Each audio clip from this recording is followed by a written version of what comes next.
il faut être en République démocratique du Congo. Qui t'a dit ça? Amen. Hein? Qui t'a dit ça? La Bible dit qu'il est omniprésent. D'autant plus qu'il est là-bas, mais également il est ici. Amen. La Bible dit qu'il n'a pas changé. Donc s'il a pu faire des choses pour toi là-bas, Dieu là peut encore refaire ces choses ici. Et donc, il ne faut pas avoir peur. Mais tout de suite, l'ange a voulu que ces bergers puissent avoir la gloire. Mais cet après-midi, je veux que la gloire du Seigneur, c'est la gloire que ces bergers ont ressentie lorsque l'ange leur annonçait la venue de Jésus. Je voudrais que ces sentiments, ce n'est même pas un sentiment, je voudrais que cette gloire de Dieu, de sa naissance, soit le partage dans ta vie cet après-midi au nom puissant de Jésus. Mais je veux que dans les 6 jours qui restent, que tu puisses avoir la gloire de Jésus. Parce que sa gloire est possible. Nous parlons d'un Dieu qui est vivant. Nous ne parlons pas d'une personne qui attend que les gens viennent les défendre. Comme lorsque tu parles de X, amen, je ne sais pas si tu sortiras d'ici. Parce que tu as parlé.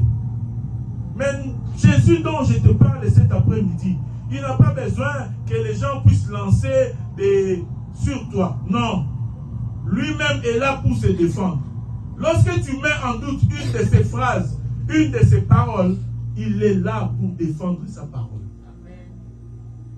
Et je voudrais cet après-midi que sa gloire se manifeste dans ta vie. Amen.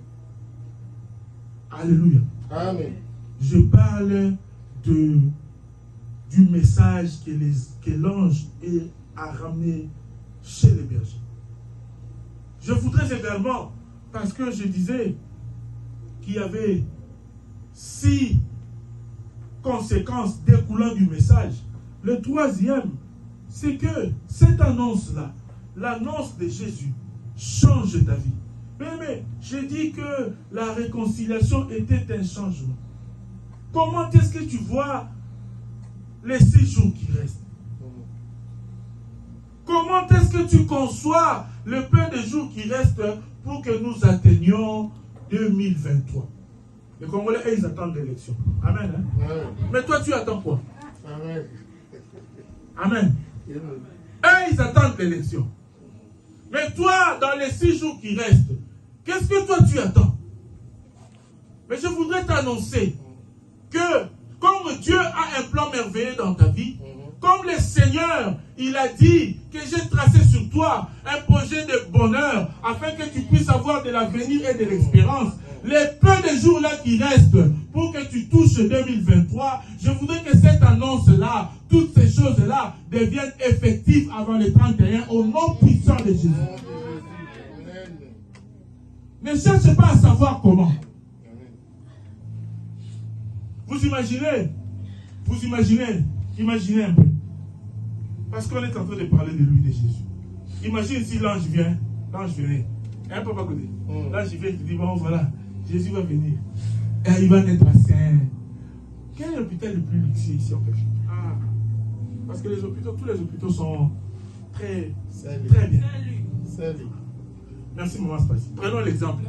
L'ange vient, il dit, bon voilà, je vais vous annoncer que Jésus naîtra le 25 à l'hôpital Saint-Luc. L'étage de maternité, je crois que c'est 5 ou 6 comme 6e étage ou 5e, quelque chose comme ça. Il naîtra à 5e étage, chambre numéro, je suppose. Hein. Chambre numéro 230. Vous imaginez combien de gens seront là? Imaginez-vous un peu. Mais est-ce que si Jésus naissait de cette manière-là, on allait comprendre quelque chose? Je me dis, peut-être pas.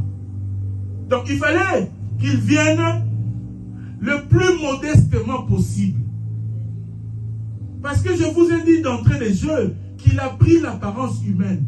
Mais il ne pouvait pas prendre l'apparence, je veux dire, l'apparence d'un riche, naître à Saint-Luc, 5e étage, chambre je ne sais pas quoi, chambre spéciale avec un lit. Non.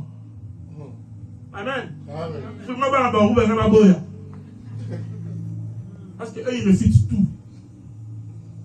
Amen. Hein? C'est des gens bizarres. Mais il a voulu qu'ils naissent modestement possible. Pour comprendre cet être que j'ai créé. Pour que les gens le voient un peu, je dirais, pour que lorsque une personne jette son regard vers Jésus, peut-être, comme la Bible d'Ésaïe disait, quelqu'un qui n'était pas considéré. Mais il est là. Il est venu. Voilà pourquoi cette journée doit toujours être pour nous un moment de choix. Un moment d'allégresse. Mais il ne faudrait pas, lorsqu'on parle de Jésus, tu commences à être énervé.